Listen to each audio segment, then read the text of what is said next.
Welcome back, everybody. Today I am going to go ahead and instruct you. I will show you how to change the ownership of the file from one user to another or from one group to another. Anyway, I have already explained that this first part is actually the username of the user who owns the file, and this is actually the name of the group that owns the file as well, to which the file belongs. Anyway, these things you will frequently need to change. Well, not in this, well, later on in this particular system we will do this in more detail. We will mention it more, but there is really nothing to it.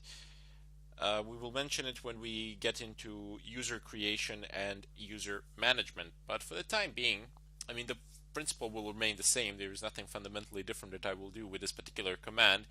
It's very similar to chmod. If I type in chmod, this one is simply chown. So who owns a particular file somewhere or a set of files. Here, if I just show you the -- help menu, oops, come on. At the very top, you can see usage. So it's chown, then the owner, the group, and then the file. Keep in mind that this file can actually be a path to a file, not the doesn't need to be necessarily the file itself, rather instead it can be the path. So you can change the ownership from anywhere on the system without any sort of problems of whatsoever. Verbose is also not bad to use. That can give you a bit of extra information. And down here, I'm sure that we have recursive. Excellent. So we have also recursive, operate on files and directories recursively. This is pretty much the same as in chmod, primarily because it does the same thing for every for the subfolders and the files within those folders, no problem. Okay, so there are some other there's this one which is very nice as well. It says change the owner and or group of each file only if its current owner and or group match these specific yeah, it says something out there. Match those specified here, I guess. I'm missing one letter there, but doesn't matter.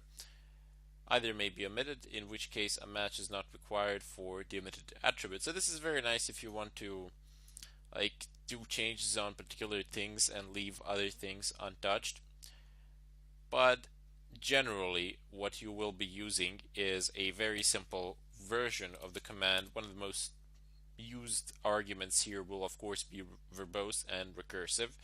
You can also get the version text if you want. General, also one more of those general things, -- version, and this is pretty much unique. I wouldn't say same, but generally the same for all the programs out there running in Linux that you can operate in terminal. Very important thing, this version, primarily because if you have a bug, if something's not working out, you need to go out onto the net and see solutions related to your particular version and not to something else. Anyway, let's just go ahead and see how this works. So let's ll test. Excellent. So test is owned by random guy and by group random guy. I need to change to root because the only other user that I have on the system is actually root. So su, well, technically not that correct, but I have root and I have random guy. Test. Although I do have other user groups, primarily because the system generates them as well. Anyway, let's just go ahead and type in chown, and I say root, and then I say file. So test 1, 2, 3, press enter.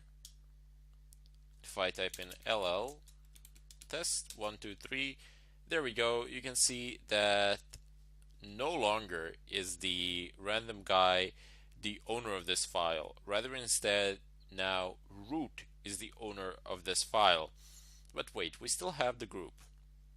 So whatever rules apply here to the group pretty much anybody belonging to this group will have the same permissions as the group for this particular file. So we do need to change that as well. We need to type in ch own, and look, now you need to type in root, then the name of your group, but first colon, and then type in the name of the group, which is basically root for root, space, name of the file, test123, press enter. Simple as that. You get the result, and I type in ll test123, and there we go. Now I have successfully changed the ownership of a file to the user group, to the user root, and to the group root as well. Sorry, I got confused there a little bit.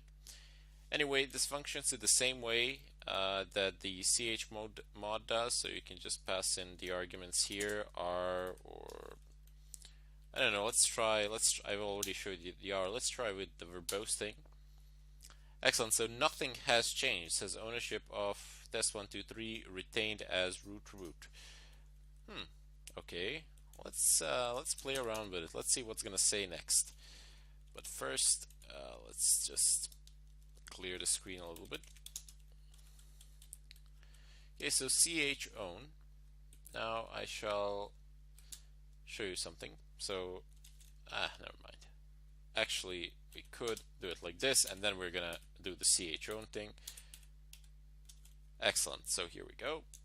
Let's delete this and type in random guy colon random guy. Excellent. And now we want to pass in the argument verbose. So it actually tells us what it is doing. I mean, for just one file like this, sometimes it makes sense, sometimes it doesn't. Most of the time it wouldn't. But when you have, I don't know, like 50 files, something like that, you definitely want to have that verbose output.